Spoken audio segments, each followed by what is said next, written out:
Then the whole body of them got up and brought him before Pilate, and they began to accuse him, saying, We found this man misleading our nation and forbidding to pay taxes to Caesar, and saying that he himself is Christ, a king. So Pilate asked him, saying, Are you the king of the Jews? And he answered him and said, It is as you say.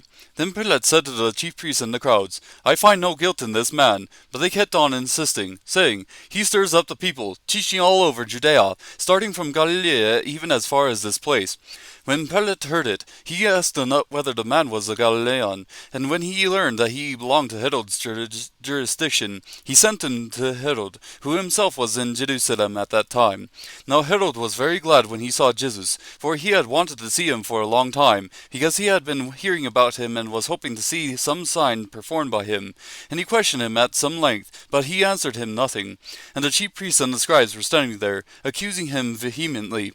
And Herod with his soldiers, after treating him with contempt and mocking him, dressed him in a gorgeous robe and sent him back to Pilate.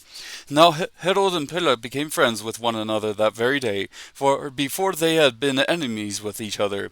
Pilate summoned the chief priests and the rulers of the people, and said to them, You brought this man to me as one who incites the people to rebellion, and behold, having examined him before you, I have found no guilt in this man regarding the charges which you make against him. No, nor has Herod, for he sent him back to us, and behold, nothing deserving death has been done by him.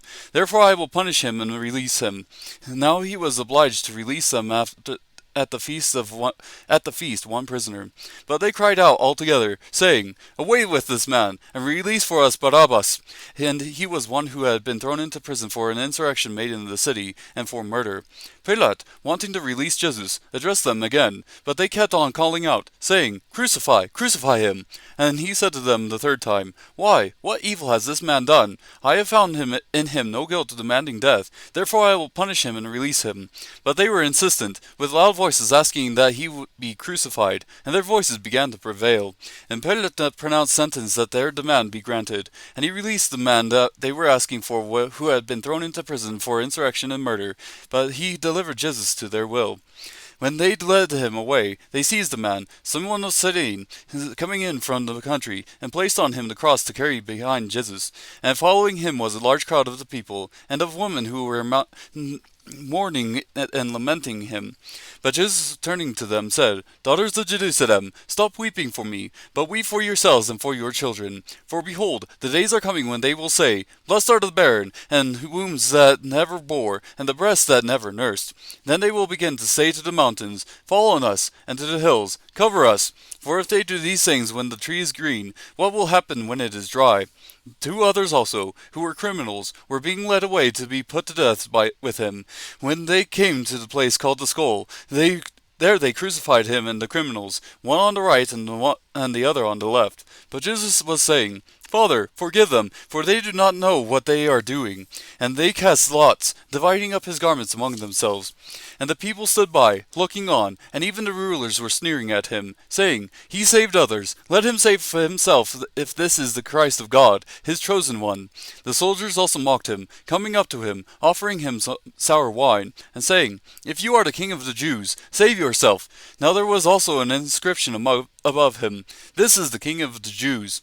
One of the criminals who were hanged there was hurling abuse at him, saying, Are you not the Christ? Save yourself and us. But the other answered, and rebuking him said, Do you not even fear God, since you are under the same sentence of condemnation?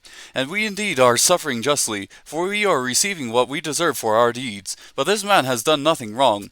And he was saying, Jesus, remember me when you come in your kingdom. And he said to him, Truly I say to you, today you shall be with me in paradise. It was now about the 6th hour. Darkness fell over the whole land until the 9th hour, because the sun was obscured, and the veil of the temple was torn in two. And Jesus, crying out with a loud voice, said, Father, into your hands I commit my spirit. Having said this, he breathed his last. Now when the centurion saw what had happened, he began praising God, saying, Certainly this man was innocent. And all the crowds who came together for this spectacle, when they observed what had happened, began to return, beating their breasts, rest, and all his acquaintances and the woman who accompanied him from Galilee were standing at a distance, seeing these things. And a man named Joseph, who was a member of the council, a good and righteous man, he had not consented to their plan and action, a man from Arimathea, a city of the Jews, who was waiting for the kingdom of God. This man went to Pilate and asked for the body of Jesus, and he took it down and wrapped it in a linen cloth, and laid him in a tomb cut into the rock, where no one had ever lain. It was the preparation day, and the Sabbath was about to begin. Now the woman who had come with him out of Galilee followed, and saw the tomb and how his body was laid. Then they returned and prepared spices and perfumes, and on the Sabbath they rested according to the commandment.